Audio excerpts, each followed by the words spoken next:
Hi friends, welcome to HNR job updates. AP constable ట్రైనింగ్కు సంబంధించి ఒక చిన్న అప్డేట్ అయితే రావడం జరిగింది. గతంలో కూడా ట్రైనింగ్కు సంబంధించి కొన్ని అప్డేట్స్ అయితే వచ్చాయి, కానీ దానికి భిన్నంగా అయితే ఈసారి రావడం జరిగింది. గతంలో వచ్చిన అప్డేట్ డిస్కషన్ చేద్దాము ఒకసారి. గతంలో అయితే గ్రౌండ్ నీట్గా పెట్టుకోమని, గ్రౌండ్కు సంబంధించి ఏమైనా ఎక్విప్మెంట్స్ కావాలా అని చెప్పేసి అయితే అడగడం జరిగింది. అలాగే ట్రైనింగ్కు సంబంధించి స్టాఫ్ను కూడా రిక్రూట్మెంట్ చేసుకోమని చెప్పేసి అయితే గతంలో చెప్పడం జరిగిందనమాట. ఇది గతంలో వచ్చినటువంటి అప్డేట్.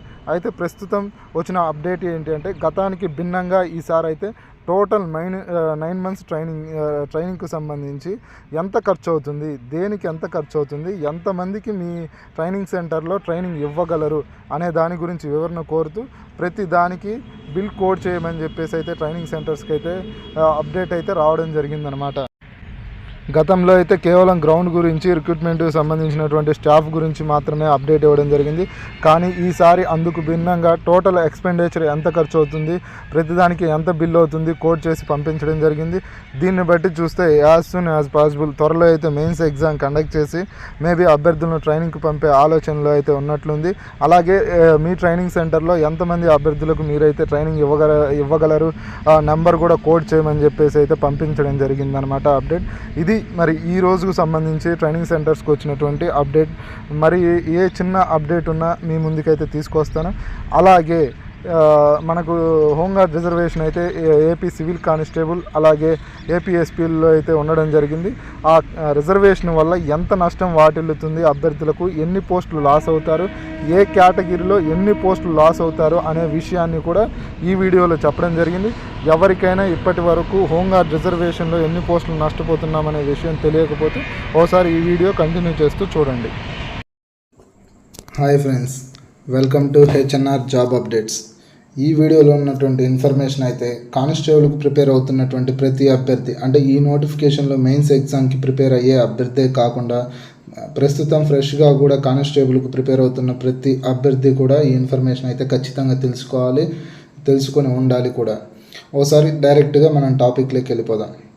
హోంగార్డ్స్ రిజర్వేషన్ వల్ల ప్రస్తుత నోటిఫికేషన్లో సివిల్ కానిస్టేబుల్ పోస్టులకు జరిగే నష్టం ఎంత, అలాగే ఏపీఎస్పీ పోస్టులలో జరిగే నష్టం ఎంత శాతం ఉంది, ఈ 2 పాయింట్ల గురించి అయితే మనం బ్రీఫ్గా డిస్కషన్ చేసుకుందాం. హోంగార్డ్స్ వల్ల ఏపీ కానిస్టేబుల్ నోటిఫికేషన్ ఫేస్ చేస్తున్నటువంటి ప్రాబ్లం అయితే అందరికీ తెలిసిందే. కేవలం హోంగార్డ్స్ కేసు వల్లే ఈరోజు మనకు మెయిన్స్ ఎగ్జామ్ కూడా ఆగిపోయిన విషయం అందరికీ తెలిసిన విషయమే అన్నమాట. ఇప్పుడు ఏదైతే మనం రిజర్వేషన్ ఏపీఎస్పీకి వచ్చేసి 25%, అలాగే సివిల్ కానిస్టేబుల్ పోస్టులకు వచ్చేసి 15% హోంగార్డ్స్కి అయితే ఇవ్వడం జరిగింది. ఈ రిజర్వేషన్ ఇవ్వడం సాధ్యం కాదనే బోర్డు కూడా అగైనెస్ట్ హోంగార్డ్స్కు సంబంధించి రిజర్వేషన్ మీద కోర్టుకి వెళ్ళడం కూడా జరిగింది. ఆ కోర్టులో ఉన్నటువంటి కేసు ద్వారానే మన ఏపీ కానిస్టేబుల్ మెయిన్స్ ఎగ్జామ్ అనేది పోస్ట్ పోన్ అవుతూ రావడం అనేది జరుగుతూ ఉందన్నమాట. సో దీన్ని బట్టి చూస్తే హోంగార్డ్స్ రిజర్వేషన్ వల్ల జనరల్ అభ్యర్థులు ఎంత నష్టపోతున్నారనే విషయం మనం అర్థం చేసుకోవచ్చు. ఇక్కడే అసలు ఎన్ని పోస్టులు నష్టపోతున్నాం, ఈ నోటిఫికేషన్లో కేటగిరీ వైజ్ ఎన్ని పోస్టులు నష్టపోతున్నాం, ఇలాంటి క్లుప్తమైన సమాచారం మనం ఈ వీడియో ద్వారా తెలుసుకుందాం. అలాగే హోంగార్డ్స్కు సంబంధించినటువంటి కేసు డీటెయిల్స్, హైకోర్టులో ఉన్నటువంటి కేసు, సుప్రీంకోర్టులో ఉన్నటువంటి కేసు, ఈ కేసులకు సంబంధించినటువంటి కంప్లీట్ వీడియో అయితే మనం గతంలో చేయడం జరిగింది. దాని లింక్ అయితే డిస్క్రిప్షన్లో మెన్షన్ చేశాను. ఎవరికైనా హోంగార్డ్స్కు సంబంధించినటువంటి కేసు మీద ఏమైనా డౌట్స్ ఉంటే మీరు ఒకసారి ఆ వీడియో చూడండి, మీకు అర్థమవుతుంది. అలాగే ఇప్పుడు ప్రజెంట్ మన నోటిఫికేషన్లో సివిల్ కానిస్టేబుల్ పోస్టులలో హోంగార్డ్స్కు వెళ్ళే పోస్టులన్నీ, మనం నష్టపోయే పోస్టులన్నీ, అలాగే ఏపీఎస్పీ సంబంధించి పోస్టులలో హోంగార్డ్స్కు వెళ్ళే పోస్టులన్నీ, మనం నష్టపోయే పోస్టులన్నీ. దీనికి సంబంధించినటువంటి సమాచారాన్ని మనం నెంబర్స్తో సహా ఒకసారి అయితే చూద్దాం. కానిస్టేబుల్ నోటిఫికేషన్కి సంబంధించినటువంటి ఏ ఇన్ఫర్మేషన్ అయినా, కోర్టు కేసుల గురించి అయినా, గ్రౌండ్ గురించి అయినా, అలాగే ట్రైనింగ్ గురించి అయినా, ఏ ఇన్ఫర్మేషన్ అయినా మనం జెన్యూన్ ఇన్ఫర్మేషన్ అయితే మీకు అందజేస్తున్నాం. ఇప్పటి వరకు మన ఛానల్ను ఎవరైనా సబ్స్క్రైబ్ చేసుకున్నట్లయితే సబ్స్క్రైబ్ చేసుకోండి. మీ సపోర్ట్ని సబ్స్క్రైబ్ అండ్ లైక్ ద్వారా తెలియజేయండి. అలాగే నెంబర్స్ ద్వారా ఒకసారి అయితే మనం ఈ హోంగార్డ్కి సంబంధించినటువంటి పోస్టులు ఒకసారి చూసేద్దాం రండి. టోటల్ మొత్తం సివిల్ కానిస్టేబుల్ పోస్టులు మనకు ఎన్ని ఉన్నాయి, ప్రజెంట్ 3580 ఉన్నాయన్నమాట. అయితే మనకు ఈ సివిల్ కానిస్టేబుల్ పోస్టులలో హోంగార్డ్కి సంబంధించినటువంటి రిజర్వేషన్ ఎంత శాతం ఇవ్వడం జరిగింది, 15% ఇవ్వడం జరిగింది. ఈ 3580లో 15% అంటే ఎంత? 537 పోస్టులు. సో మనకు రిమైనింగ్ మిగిలేదు ఏంది? జనరల్ అభ్యర్థులకు కేవలం 3043 పోస్టులు మాత్రమే మనకు మిగులుతున్నాయి. అంటే సివిల్ కానిస్టేబుల్ పోస్టులు 537 హోంగార్డ్స్కి వెళ్ళిపోవడం జరుగుతుంది. ఇది సివిల్ కానిస్టేబుల్కి సంబంధించినటువంటి జరిగే నష్టం అన్నమాట.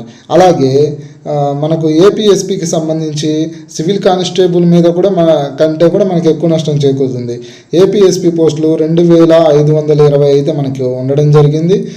హోంగార్డ్స్ రిజర్వేషన్ ఏపీఎస్పీకి 25% అయితే ఉందన్నమాట. ఈ 2520లో 20% ఎంత? 630.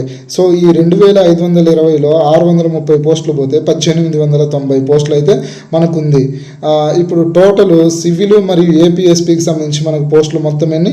6100. ఇప్పుడు మొత్తం హోంగార్డ్ రిజర్వేషన్ సివిల్ మరియు ఏపీఎస్పీలో తీసేద్దాం ఒకసారి. 6100లో ఈ మొత్తం 1167 పోస్టులు తీసేస్తే 4933 పోస్టులు మాత్రమే మనకు ఉన్నాయన్నమాట ప్రజెంట్. ఈ నోటిఫికేషన్లో హోంగార్డ్స్కి వెళ్ళే పోస్టులు అన్నీ మొత్తము సివిల్ అయితేనేమో ఏపీఎస్పీ అయితే రెండు కలిపి కూడా 1167 పోస్టులు అయితే హోంగార్డ్స్కి వెళ్ళడం జరుగుతుంది. అలాగే ఇక్కడ మన అభ్యర్థులు గుర్తుపెట్టుకోవాల్సిన విషయం ఏంటంటే ఈ పోస్టులు కేవలం ఓపెన్లో వాళ్ళకు మాత్రమే వెళ్ళవు. ప్రతి కేటగిరీలో బీసీ, ఎస్సీ, ఎస్టీ, ఈడబ్ల్యూఎస్ ఇలా ప్రతి కేటగిరీకి సంబంధించినటువంటి పోస్టులు అయితే తగ్గడం జరుగుతుంది.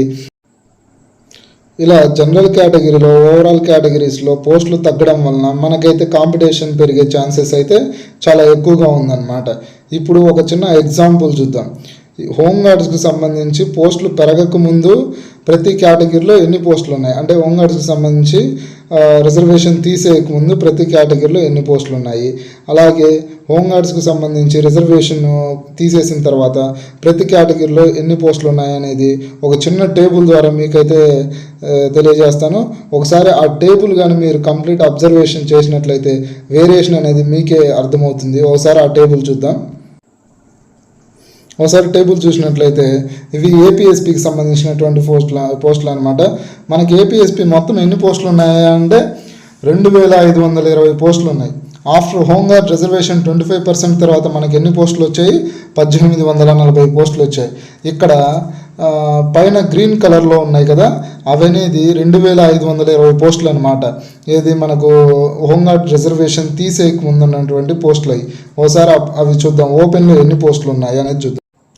ఓపెన్లో హోంగార్డ్ రిజర్వేషన్కు తీసేయక ముందు 1008 పోస్టులు ఉన్నాయన్నమాట. హోంగార్డ్ రిజర్వేషన్ 25% తీసేసిన తర్వాత ఎన్ని పోస్టులు ఉన్నాయి? 736 పోస్టులు ఉన్నాయి. సుమారుగా ఎన్ని పోస్టులు తగ్గాయా? ఓపెన్లో 270 పోస్టులు తగ్గడం జరిగింది.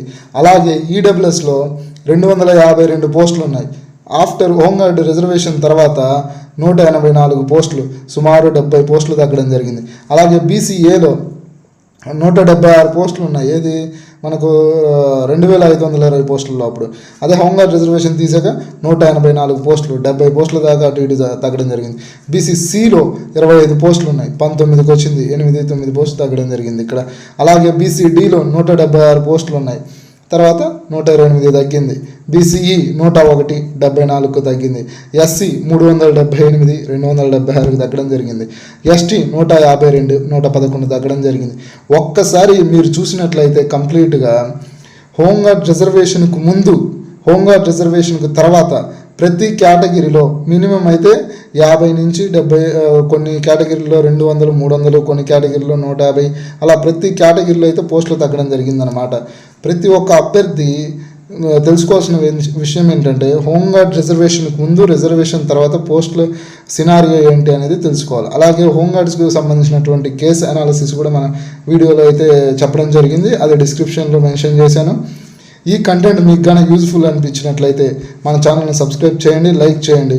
ప్రతి ఒక్క అభ్యర్థి, కానిస్టేబుల్కి ప్రిపేర్ అయ్యే ప్రతి ఒక్క అభ్యర్థి అయితే దీని గురించి అయితే ఖచ్చితంగా తెలుసుకొని ఉండాలి. నీకెంత లాస్ జరుగుతుంది అనే విషయాన్ని అయితే ప్రతి ఒక్క అభ్యర్థి అయితే గమనించవలసి అయితే ఉంది. Anyway, thank you for all. జై హింద్.